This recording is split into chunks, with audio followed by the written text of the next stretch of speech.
ইতিমধ্যে সমগ্ৰ ৰাজ্যৰ বিভিন্ন বিশেষকৈ আজি লখিমপুৰকে আদি কৰি এই অঞ্চলসমূহ নৈপৰীয়া অঞ্চলসমূহৰ জনজীৱন এই মুহূৰ্তত বিপন্ন কৰিছে আৰু এই মুহূৰ্তত আমি তিয়কৰ ছবি দেখাইছোঁ। তিয়কৰ নৈপৰীয়া যি জাজিমুখ অঞ্চলৰ এটা ভয়াৱহ ছবি দেখাইছোঁ আৰু আমাৰ যদি কেমেৰাৰ ফ্ৰেমত এই মুহূৰ্তত দেখাওঁ, এয়া হৈছে জাজিমুখ আৰু জাজিমুখৰ এইটো যিটো পাৰঘাট, এই পাৰঘাটৰ সিপাৰে প্ৰায় 8-9খনকৈ গাঁও আছে আৰু এই যি বৃহত্তৰ এইটো অঞ্চল, এই পাৰঘাটটোত স্থানীয় যিসকল লোক আচলতে এখন ইয়াত দলং নিৰ্মাণ কৰি লৈছিল যাতায়াতৰ ব্যৱস্থাৰ কাৰণে আৰু যি পলয়ংকৰী বান ইতিমধ্যে নিশাৰ ভিতৰতে অহা পলয়ংকৰী বানে এইখন দলং আচলতে এই মুহূৰ্তত ইয়াৰ পৰা উটুৱাই লৈ গৈছে, যাৰ ফলত বৃহত্তৰ অঞ্চলটো এইসকল লোকৰ জনজীৱন এই মুহূৰ্তত বিপন্ন হৈছে, বহিৰ্জগতৰ লগত আচলতে সম্পৰ্ক বিচ্ছিন্ন হৈছে আৰু এয়াই নহয় আচলতে ক্ৰমাগতভাৱে যি হাৰত আচলতে পানীৰ বৃদ্ধি হৈছে, এই পানীয়ে যে অঞ্চলটো যে অনাগত সময়ত যে ভয়াৱহতা কঢ়িয়াব সেই লৈ এই মুহূৰ্তত শংকিত হৈছে অকল স্থানীয় লোক আৰু একাংশ লোক আছে। এই মুহূৰ্তত জানিব বিচাৰিম দাদা, আপোনাৰ পৰা জানিম এই যিটো পৰিৱেশ এই মুহূৰ্তত দেখালোঁ,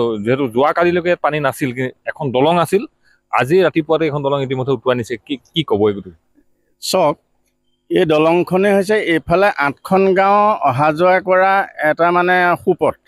এতিয়া মানে অস্থায়ীকৈ বনাই লোৱা দলং আছিলে, এইখন দলঙে 8খন গাঁৱৰ মানুহ অহা যোৱা কৰে। এতিয়া কালি 8টা বজালৈকে সিহঁতি পানীৰ কোনো উনঘাম নাই। 8টা বজাৰ পিছৰ পৰা পানীটো বাঢ়িবলৈ আৰম্ভ কৰি ৰাতিৰ ভিতৰতে দলংখন উটুৱাই নিলে। এতিয়া এইফালে 8খন গাঁও বিচ্ছিন্ন হৈ পৰিছে।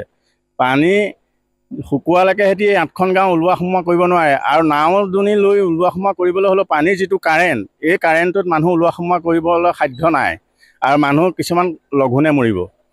চৰকাৰে এইটো গুৰুত্ব সহকাৰে লৈ এই গাঁওকেইখনৰ বা জাজিমুখ আৰু বৰমথাৰিলৈকে সিহঁতি বা তেলীয়াডোঙালৈকে সেইখিনি যিখিনি মানুহ আহ যাহ কৰা যাতায়াতৰ পথটো সুচল কৰি তুলিব বুলি আমি বিনম্ৰভাৱে অনুৰোধ জনাইছোঁ চৰকাৰক। আৰু ইয়াত যদি স্থায়ী দলং এখন হয়, সকলোৰে কাৰণে উপকৃত হ'ব।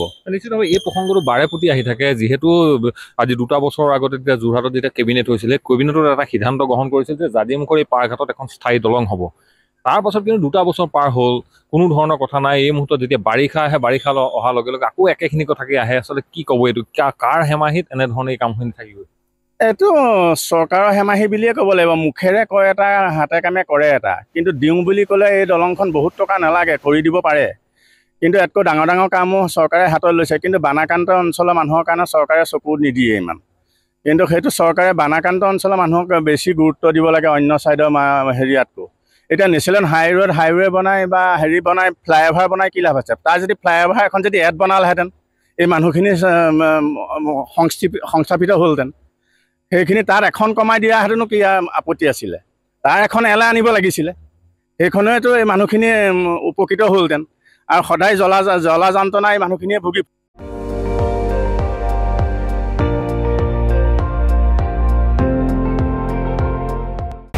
আপুনি চাই আছে ND24, সৰ্বশ্ৰেষ্ঠ নহয়, সৰ্বোত্তমৰ দৌৰ।